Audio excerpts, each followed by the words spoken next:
So right now, God, as we wrap up this time of singing, God, we just want to open up ourselves to you. Open up our lives to you, for you to speak. In Jesus' name, amen. Friends, you may have a seat. All right, you guys. We're coming to the main event now. So, we've been on this series about different kinds of leaders, right? This is the last week.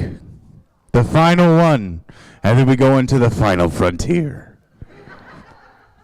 But I have, even like that last song, what's funny is like, I've heard that song a million times, but it hit me in a special way this morning. I don't know what happened, but I was like, oh.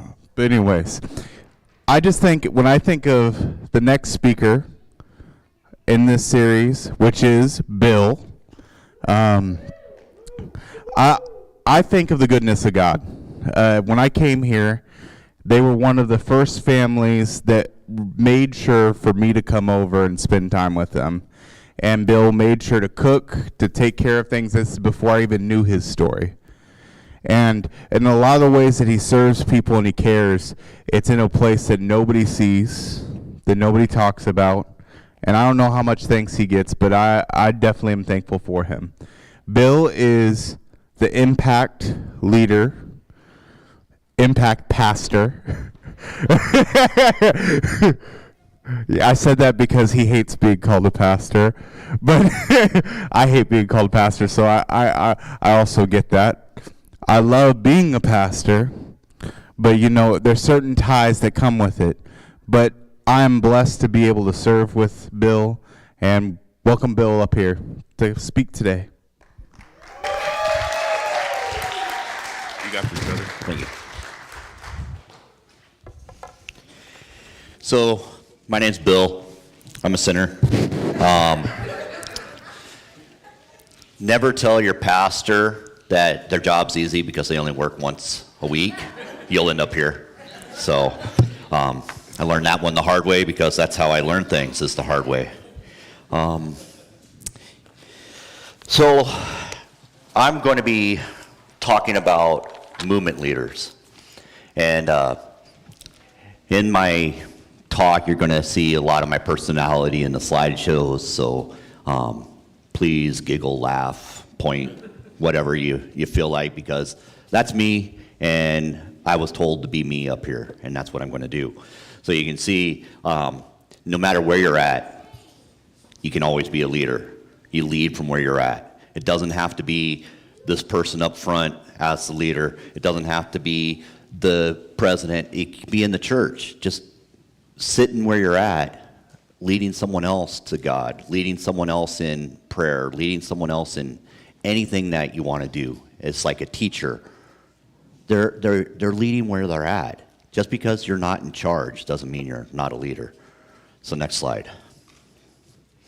So sometimes you feel like a nut doing it, and you just feel like a nut, and that's okay, because all of us are a nut, and it's really good to know that you're in a mixed group of nuts, because how many of us like mixed nuts? I do, and they're great on there, especially when they're nice and roasted, salty, with a little honey on them. Tastes so good. All right, we're going to go to the next slide here. So I'm going to use Saul and David's relationship and the relationship with the Lord. And if you don't know who Saul and David are, Saul was the anointed king of Israel. And David, he slew Goliath, became Saul's personal musician, playing the lyre. And they had this great relationship. But then certain things started filling in, and they weren't able to get along, but David still wanted to keep Saul as the leader. And part of that was where Saul started to become jealous of David, because the people were saying Saul killed 1,000, David killed 10,000, and all these other things, so we're giving him more praise. But David's like, no, this is our king. This is the guy that you guys need to be praising. But in that, he started fearing that he was losing the people to David. So in that fear, then he started becoming angry at David and wanted to take his anger out on him. And then you know how anger will lead to hatred. So Saul started hating David. And then one of the biggest things that you can say when you hate someone is you want to kill them. And Saul, exactly that's what he wanted to do. He wanted to kill David. He tried to throw a spear at him and kill him. And David fled. And then Saul suffered. He was suffering the whole time because he thought everyone was out to get him. He thought that his own people were not there to help and support him. And he was doing that. So I use this Star Wars quote on here, because it does go. You don't have to look very hard to find God in anything. And it's there. And this exactly sums up that. Is the fear is the path to the dark side. Fear leads to anger. Anger leads to hate. Hate leads to suffering. By Yoda. So that's part of me. If you know me, I love Star Wars. And I had to throw that in there because if it wasn't in there, it wouldn't be me. So that's part of in there. And then with this, David fled, and it's in 1 Samuel 22. David left Goth and escaped to the caves of Nabal. I can't pronounce the word. With his brothers and father's household, and he headed down, heard about it, so they headed down there for him. And all those that were in distress or in debt or discontented gathered around him, and he became their leader. And there were around 400 men for that.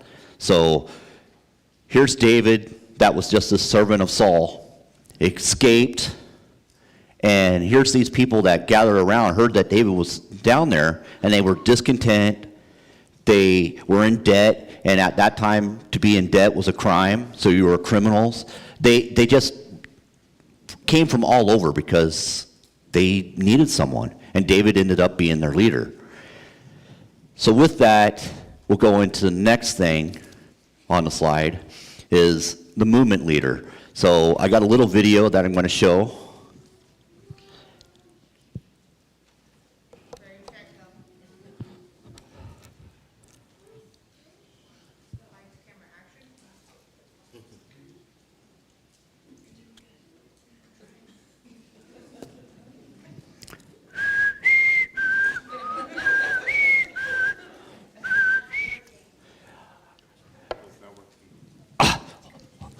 Let me get back there real quick.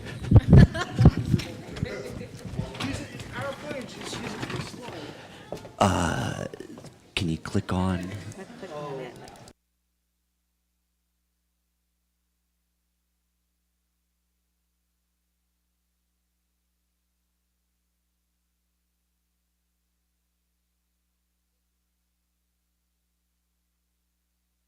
So I got this video that I found that talks about a movement leader. And in this video, it has this guy that's a little crazy. He's doing some dancing and just being a goofball. So basically it's me, just out there doing whatever, doesn't care in the world what other people are thinking about. He's enjoying himself. He's doing his own thing. But then there's other people that start coming up and they start dancing with him. Some of it's like, oh, I'm not going to let this guy have all the fun, and making fun of it, but that's okay. They're there and they're starting to show support for this guy.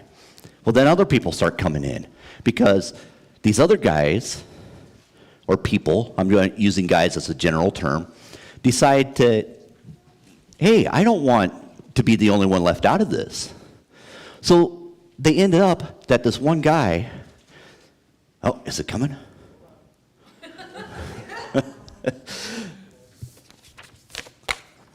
So this one guy ends up getting hundreds of people that come and start dancing with him. And it wasn't because the one guy was there. It was because the other people that started coming in were also there and doing the same things with them.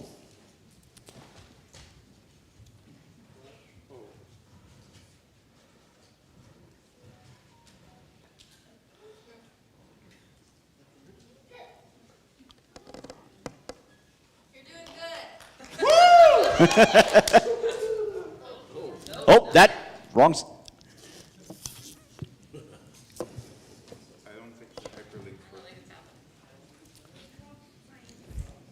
Hold on.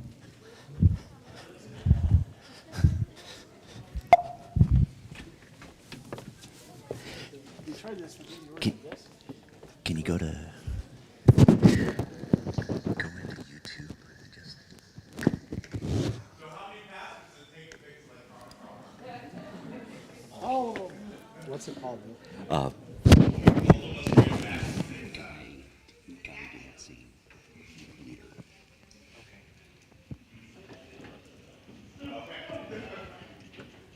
you guys ever heard the vibe joke? No. Neither have I. So that's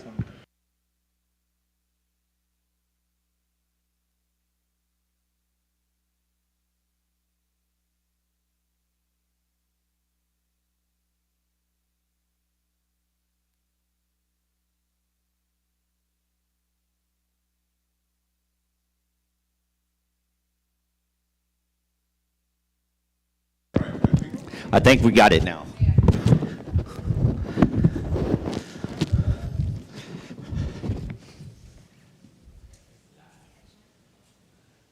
All right.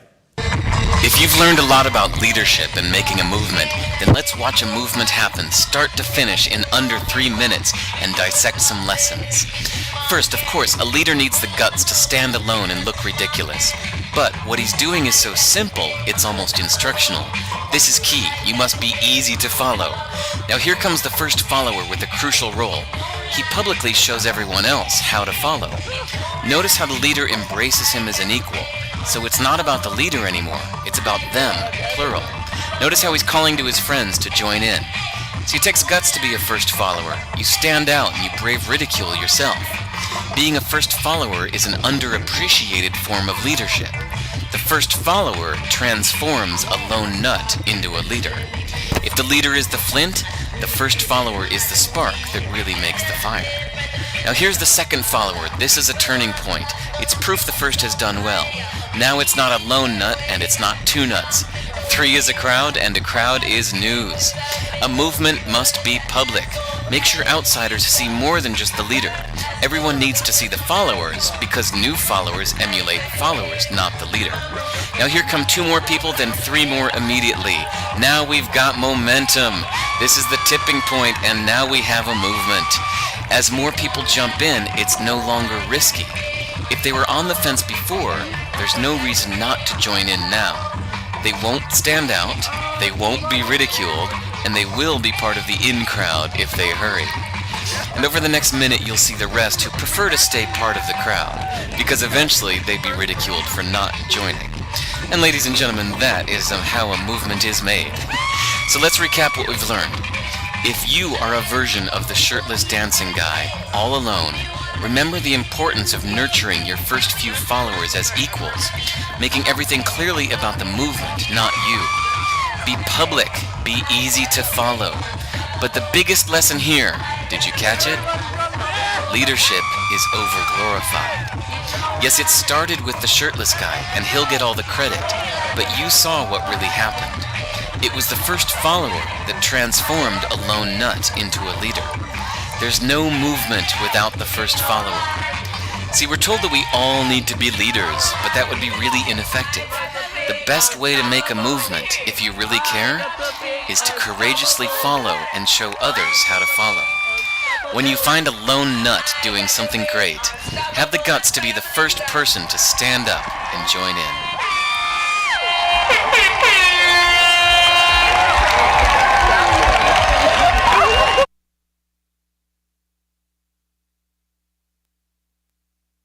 Video that I had found about this movement, And, that lone nut, he got all the credit for getting the movement started, but it really wasn't him.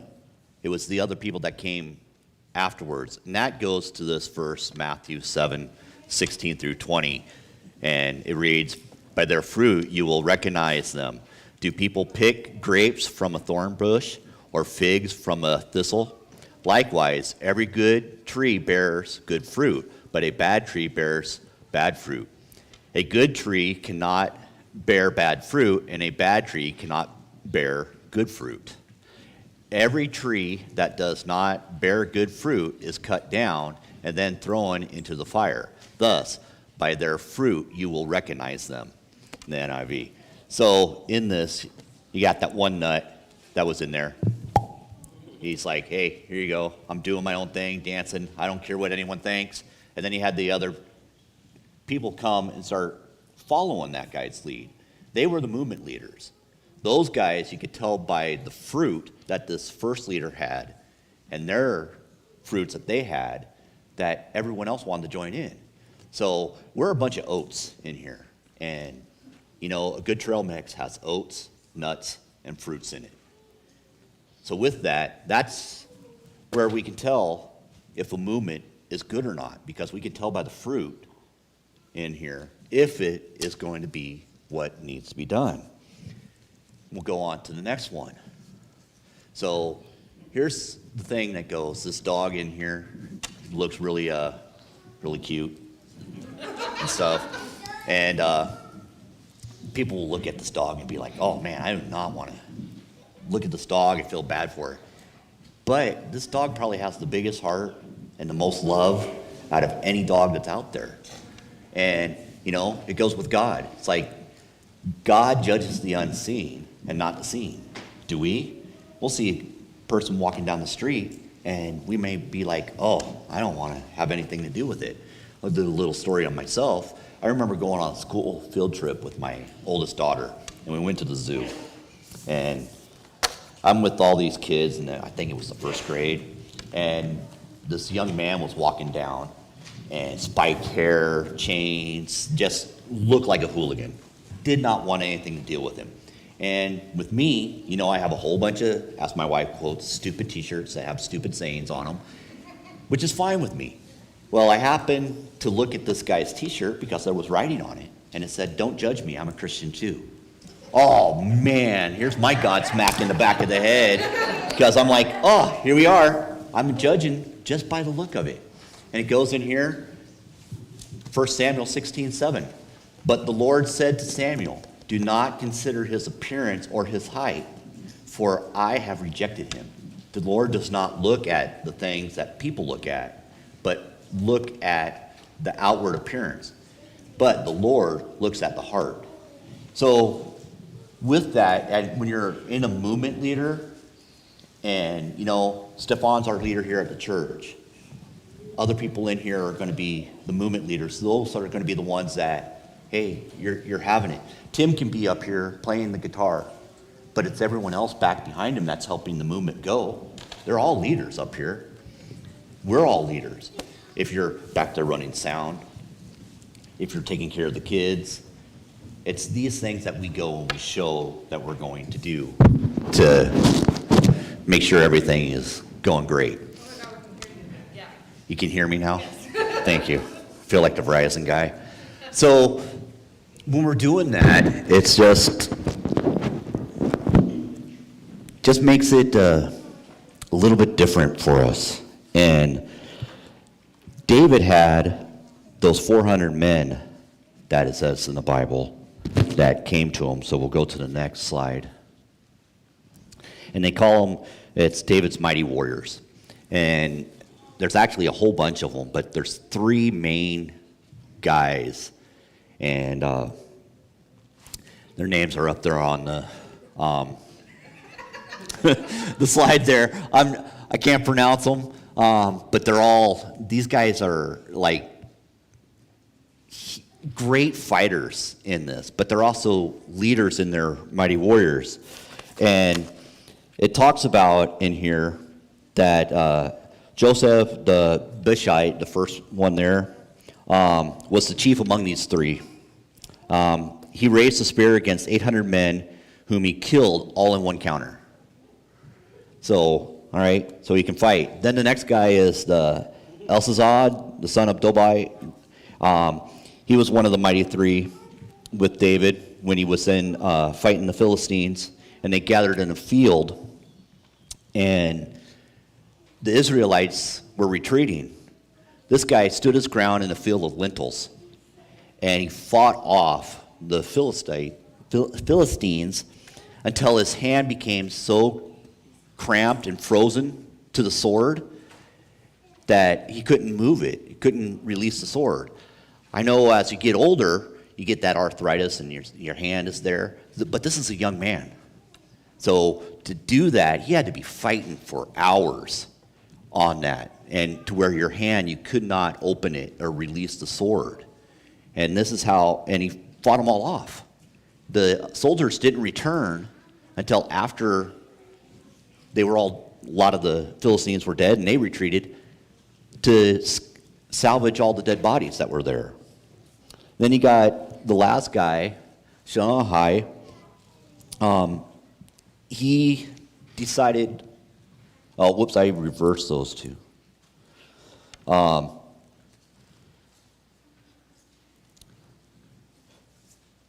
Ezra was the guy that stood his ground against the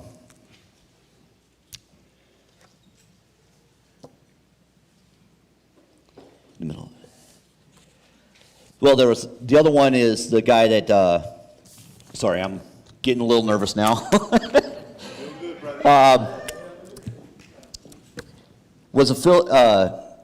Went up against the Egyptian with a spear. You know, spears at the time are about 6 to 8 feet long, and he only had a club. And he took the spear away from the guy, the Egyptian, and ended up killing him with it. So he had all these other things. These guys are some great fighters. I'm just summing it up. You can read about them there in 2 Samuel 23, 8 through 39. And during this, David was talking about how he wanted this drink of water from the town well in Bethlehem that's right outside of it. But the Philistines had occupied that town, and they couldn't get into it. And this is when David was hiding in the caves. So he was just reminiscing. But these three guys heard him talking about it, so they went, well, hey, we'll go get you some water, without telling David about it. So they hiked their way, fought their way to this well, and got a water for him in a water skin, brought it back. This wasn't just like going down to the end of the street for a 7-Eleven buying a bottle of water. This was going a couple miles, fighting their way through a guard, lowering a bucket down in the well about 70 feet on average, pulling it back up, putting it in a water skin, then retreating back to the caves while being pursued to give this water that David was just reminiscing about. But these guys were like, hey, I'm going to go do this for David. When they got back and they gave it to David, David was like, I can't drink this water. And he poured it out on the ground. And it's like, hey, give this to the Lord. I can't drink this because there was so much blood shed over it. Is it not the blood of men who went and risked their lives that David would not drink? Is what it says. And knowing David, he wouldn't give anything to God that did not cost something, did not have a value. So for him, these guys went, got this water for him that he was longing for from his childhood, reminiscing, brought it back, gave it to the guy. So here's this nut that these guys went and gave the water to, and he just dumped it out and gave it to the Lord.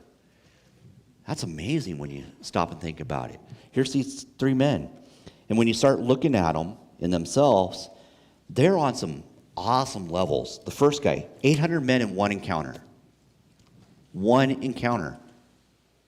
And that wasn't, hey, the Lord came in, gave him strength and all this. This is Samson level, He killed 800 men with a spear. It wasn't the Lord came and gave him power and all this. He did it himself.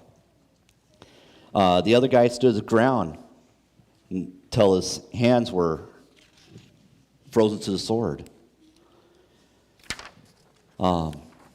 It's basically, you got all these different fighters. If you take in pop culture today and you say, hey, you know, I'm going to make this team and I'm going to pick the best of the best.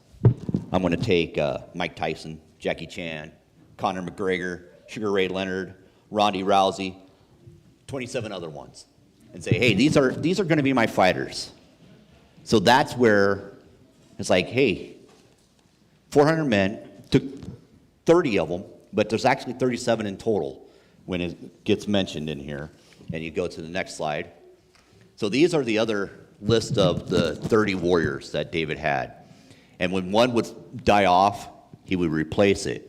And if you look at the last name on there, the Hittite, Arthron, he plays a critical role in David's story because he sent his guy out to die so he could be with that guy's wife, Bathsheba. So when you're looking, these are all these men that were leaders in themselves. Some were captains of the bodyguard, some were the captains of the three. These were all their mid-level management, as you would say. So they led the other guys. These were what you would put down as your hall of honors for it. So the people that came after this to have these names say, hey, you know, that's my dad or that's my grandfather. He was part of those 30. And it was a tradition to say, hey, I can link back to that. And they came from all over. If you go to the next slide, you'll see with David's kingdom, I marked down, I looked up all these, and all those little red dots are roughly where all these men came from. So they came from all over before David had this kingdom because it was smaller when it was Saul's. So you can see where they came from all over the place. 21 different spots that are on that map where they came from. You got people today that we call movement leaders. They don't have to be a fighter like in this story. They just have to stand for something. They get a lot of the credit that goes on and what they've done. And that's great, but it's those people that followed after them that helped that movement along. And you can go and see on the next slide. These are some of those that are there. We're not all called to be leaders, to be the main leader. And we can find that in James 3:1, where it says, not many of you should become teachers, my fellow believers, because you know that we who teach are judged more strictly. So just because you're not the leader doesn't mean that you can't still lead, because those people that are up in front, they're going to be judged more critically. Like some of these guys here, if you don't know their names, I'll let you know. I'll fill you in. Anyone seen Schindler's List? He's up there. He saved over 1,200 Jews during the Holocaust. He did a movement himself by saying, hey, you know, I'm going to do this. He was a self-proclaimed Sybarite, a person who is self-indulgent in their fondness of sincere luxury. So he gave up a lot of his own luxury so he could save other people because he knew what was going on was wrong. He gets a lot of the credit, but there were other people that had to help him, especially with that many people to go out. Another guy, Nicholas Walton, a lot of people didn't hear about him until later on in his life, but he was another one that saved almost 700 children from the Nazis. He was a banker, and he did all this without notice until 50 years later when people were doing some research on it, and then he got the credit. And they filled an audience with all the kids that he could find, and there were still over 100 of them that they could not locate. that he had saved. Also, a leader may be someone that you don't really like. You don't have a fondness for. God can pick someone that you don't like, have little respect for. Just think that they're a horrible person. And some of these are on here that people might think, oh, well, why would you put that person there? They're still a movement leader. They still did something that caused a great change.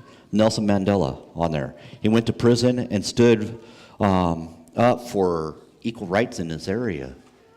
If you don't know where that's at, that was out in Africa. Another one, Ruth up there. A lot of people don't like her, but she was a feminist at Supreme Court. But she fought on a different way. She used the inequality for her feminism in men's rights. So she would take a lot of the cases on where men didn't have the same rights as women to say, hey, look, this needs to be this way. But she was a feminist, but using it from the other side of the coin, saying, oh, you know, a guy can raise his kids. It doesn't always have to go to the mom. Those were some of the things that were there. Oh, you know, a woman's given birth, she gets time off. Oh, well, why doesn't the husband or the father get some time off? So those were some of the fights that she did. Then you got this guy right here. The photo is looking true. If you look at it, he only has one leg. It's Carl Joseph. He was a football star.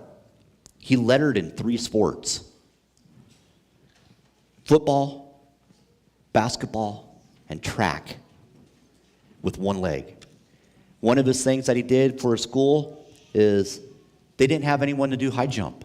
So he said, oh, yeah, I'll go do it. Why not? His first jump was 5'10". That's over my one leg. So it goes to show, they showed some of his videos to NFL stars, college recruits, and said, hey, look at this guy. And they used that as inspiration to keep moving forward.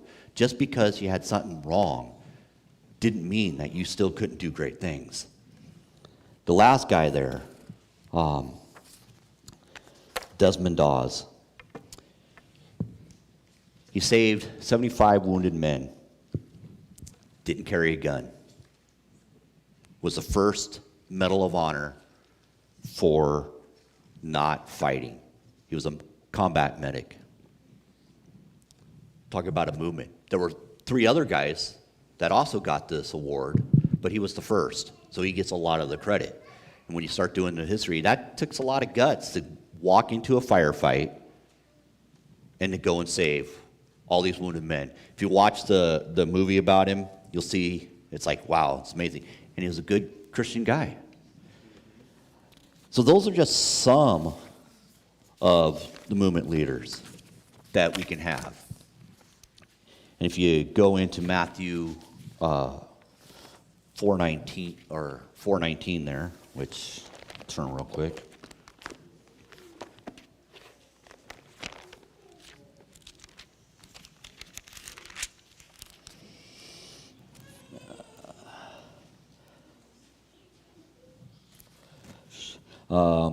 Come, follow me, Jesus said, and I will make you fishers of men. So it's one where it's like, hey, you're following Jesus. He's going to show you how to be fishers of men. This is what we're called to do, no matter where we're at, is to still be a fisher of men, to go forth and make that happen. We'll go to the next slide.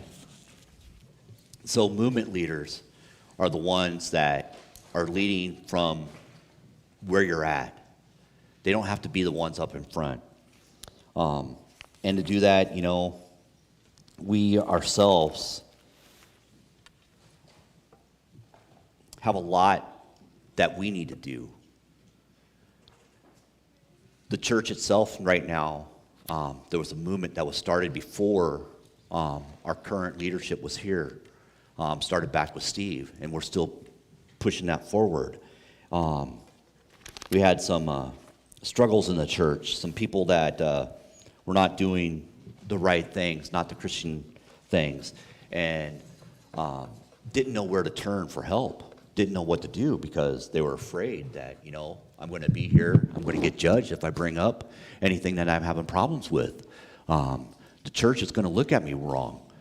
That's not what we're here for. The church is just a building, but it's the people that are inside of it and the leadership that's here and those that are here to help that make it a family and a hospital. Because to be fishers of men, we have to use the right bait. You can't just say, hey, come to church, we got all this good stuff, and only be good people here.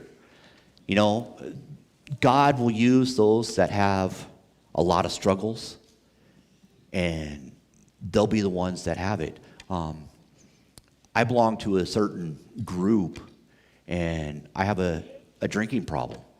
And within there, I couldn't share that with anyone in the church because I felt I was going to be judged, and I couldn't do anything about it. And it led worse and worse and worse. I joined AA on it, and there's a saying that I really like in AA, and it says, God led me to AA, but AA led me back to God. And it's one that, it's just a movement, and you leave from where you're at. To make the whole body work in it, we have to all do our own little parts because the body can't function without everything else. Yeah, there's times where, like, guy on there, he didn't have his leg, but everything else worked overtime to compensate for it, to help out what's there. And that's what we are doing today in this church. We are here to say, you're downhearted, downtrodden, you struggled, you fell down. We want to help pick you up. We want to be that person that's there. We want to lift you up. We want to minister to you. We want to help you along the path and not judge you, because we're not the ones that are going to be the judgment. The judge is the one that's going to come later, and that's not our job. That's God's job. He judges the heart. You might be the outside, you might look different, because I know all of us in here look very different. Not everyone is dark-skinned as I am, so it's like, hey, it's hard standing out. So it's like, what do you do? And people judge on that. But, it sucks. But I really like this verse here, or little verses in it. Ephesians 4:11-16. So Christ himself gave the apostles, the prophets, the evangelists, the pastors, and the teachers. So in other words, God himself gave the president, the congressman, the teachers, the lawyers, anyone that you consider in a leader role. He equipped his people to work for service. All those things that I said, those are our service. So that the body of Christ may be built up. All right, we got to build up that. We need all those things. They all can't be the leader in it. Until we all reach unity in the faith and the knowledge of the Son of God and become mature, attending to the whole measure of the fulfillment of Christ. Then we will no longer be infants, tossed back and forth by the waves and blown here and there by every wind of teaching and by cunning and craftiness of the people in their deceitful schemes. Think about that. How many of us see a rumor on Facebook and decide, oh, hey, we're going to go this way without doing research about it? Oh, we may hear something about someone else and think, oh, yep, that's true. No, if we're mature and learn what is in the body of Christ, you'll be able to tell by the fruits that go back on there if it's true or not. Instead, speaking the truth in love, we will grow and become in every respect the mature body of him who is the head, that is Christ.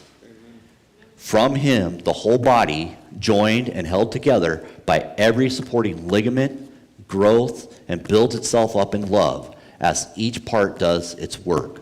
So basically meaning, Stefan can't do his job if we're not all helping him and leading from there. Tim can't do his job up here if we're not all helping and leading him. You guys out there can't do your job if Stefan is not up here teaching and spreading the word.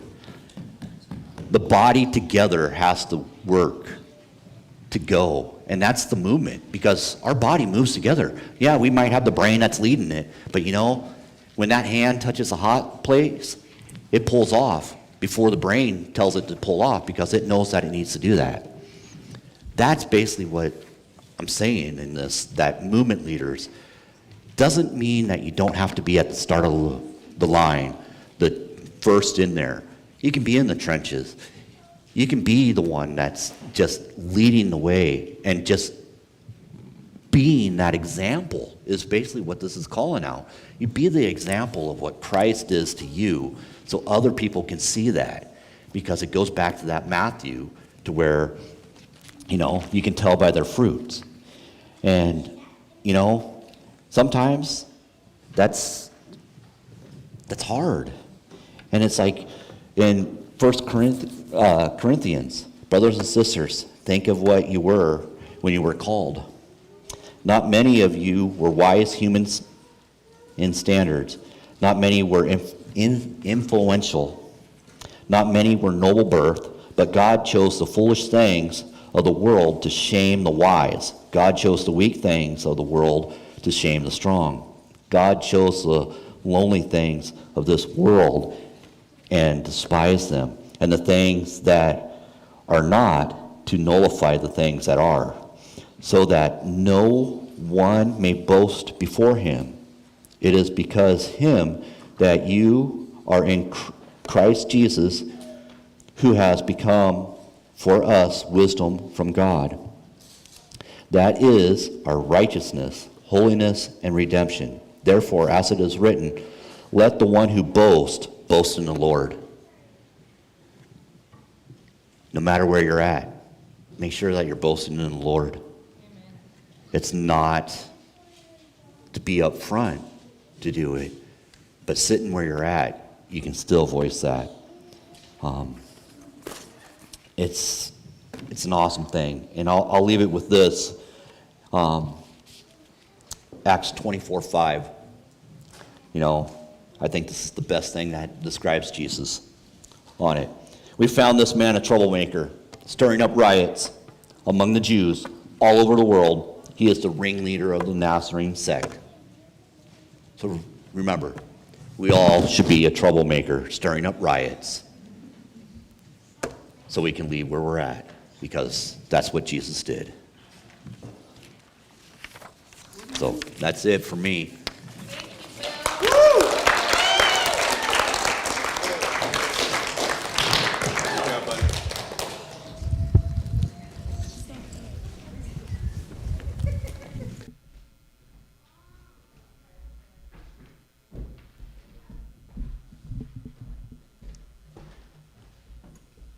What a good word.